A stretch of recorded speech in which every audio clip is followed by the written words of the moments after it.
Gotcha.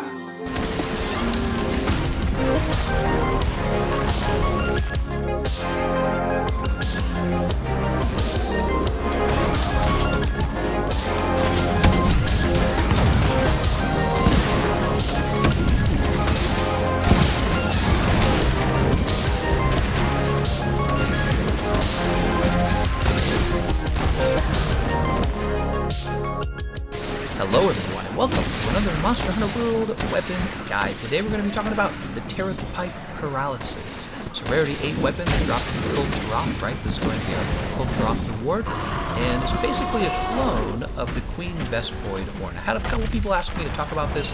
I kind of didn't want to because I've already talked about the Queen Vespoid Horn twice. So, you know, for me it's all rehash, but I might as well go into detail for it for you guys. Basically, the big difference between these two horns: you get more paralysis on the Taroth Pipe Paralysis, right? You also get more raw damage, which is a big deal because the Queen Vespoid Horn didn't do enough damage. That was one of the problems with it, right? Other than that, they're still very similar. So you're going to have to unlock paralysis on the Paralysis Pipe. That's not a big deal because we have the new Kulve armor set. In fact, all of the free element weapons or logged weapons, whatever you want to call them, all of them are going to be better off because of that new Kulve Taroth armor set. You know, it has a rank 3 decoration slot. The Queen Vespoid Horn has 2 small decoration slots, which really wasn't a problem because you're going to want to take the paralysis decoration anyways, right? You get a 20 defense bonus. I don't think anybody cares about that. Now you only get 1 augmentation slot on the paralysis type. You get 2 augmentation slots on the Vespoid Horn. But the difference in the raw damage between the two horns is large enough that the extra augmentation slot on the Vespoid Horn doesn't really matter. So let's go ahead and talk about the buffs, because that's one of the things we really care about on a hunting horn. And again, I've already talked about these in the Vespoid Horn, but I'll go ahead and talk about them again. You have stamina use reduced. This is not a bad buff. You know, it's basically a straight damage buff to a lot of weapons. A lot of players take the maximum might skill. This allows you to get your affinity up when you have maxed stamina, so that's going to help anybody that has that skill.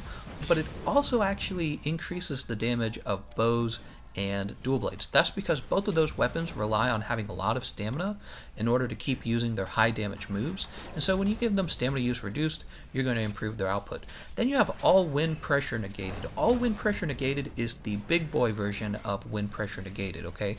And it's useful against Kushala Daora for now. They might release another monster that uses wind that requires the all wind pressure negated buff in order to avoid it.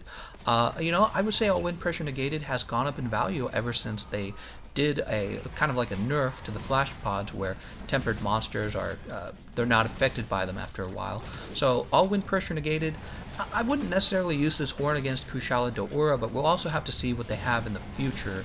And if you have nothing else, this is still a good option against Kushala Daora because you're getting stamina use reduced, all wind pressure negated, and this next one, defense up large. Defense up large, you know, it's not the most important buff, but it's always a good buff. It's a very general use buff, right? So that's fine.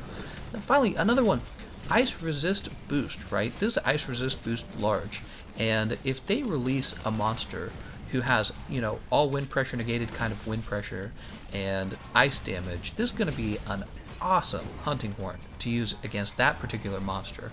They haven't yet, obviously, but if in the future we get like an ice damage monster who does a lot of wind pressure, this is your boy right here. Okay, so right now ice resist boost is not going. We're not going to worry about that. You can use it against Legiana if you want. So we'll go ahead and move on to the next buff. We have sonic waves.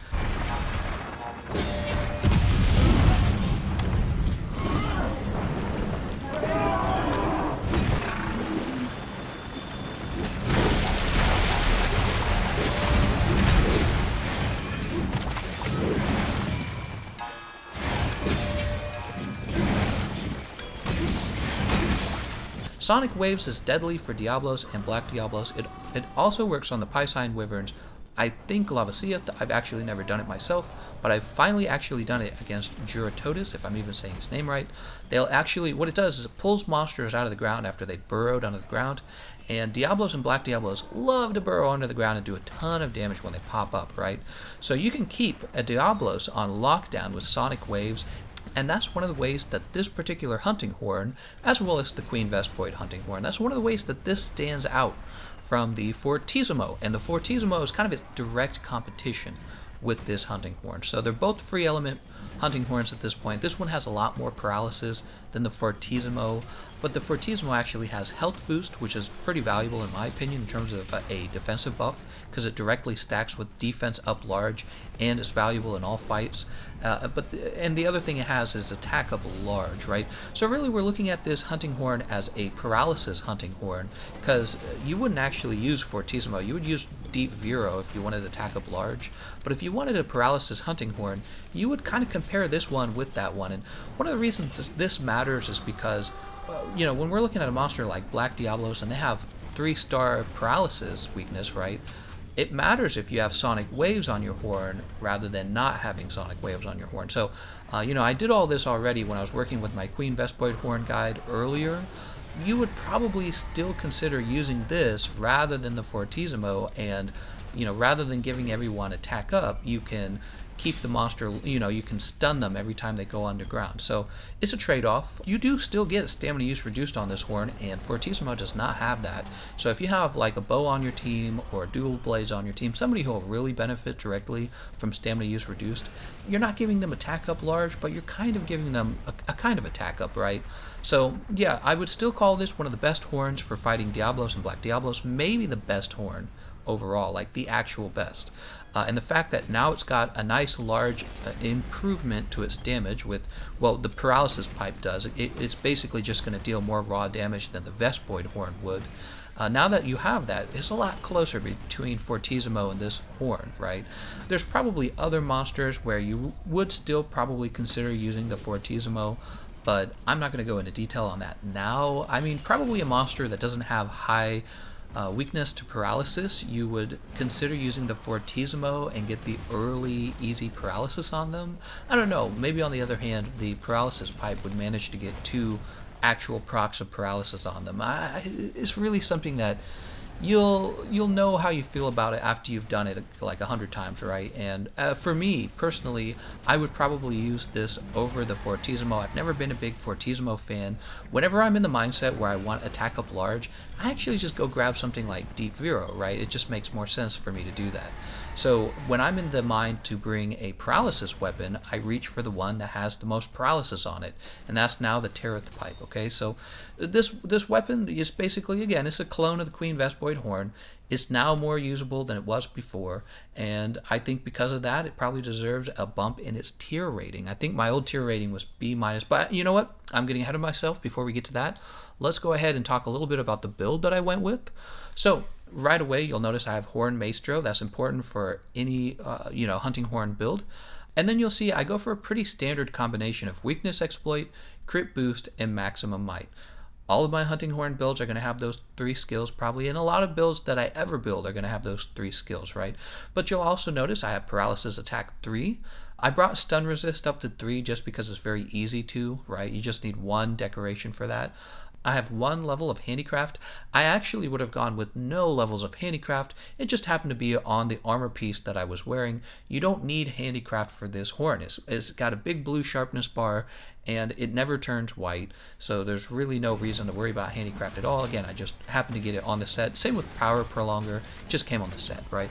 So other than that, I mean, you could possibly go with the apothecary mantle if you wanted to do an apothecary mantle. Maybe that'll help you know, cause a 3rd or maybe even a 4th paralysis on the monster you're fighting. I have no idea, but I'll leave that up to you guys to experiment with, to play with.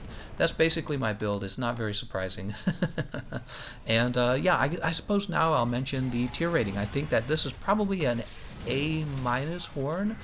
The fact that it does not have an attack up or affinity up buff, it's kind of a no-no in my book, but it's definitely looking a lot better, especially, you know, if you're doing something like soloing attack up large isn't as valuable as when you're in a group. So in a group, attack up large is actually really valuable, but if you're soloing with the Taroth Pipe Paralysis, you know, attack up large is very, very, very marginal at that point. But so would stamina use reduced, because you don't really need stamina use reduced for a horn. So again, the difference between those two, Fortissimo and this one, are very close, but it doesn't do anything that really blows my mind yet, and maybe in the future it will. Again, if they release a you know, like kind of like an ice monster who is either affected by sonic waves or is affected by all wind pressure negated, if they release an ice monster like that, this is going to be my go-to horn for fighting that monster. And that's everything I have to say about it. The tier rating, again, I'm putting it at A-. I think that it deserves at least being in the A tier, but without it having more generally useful buffs, I don't think it deserves to get any higher, especially I don't think it deserves S tier. Alright, I want to thank you all for watching, and I'll see you guys next time.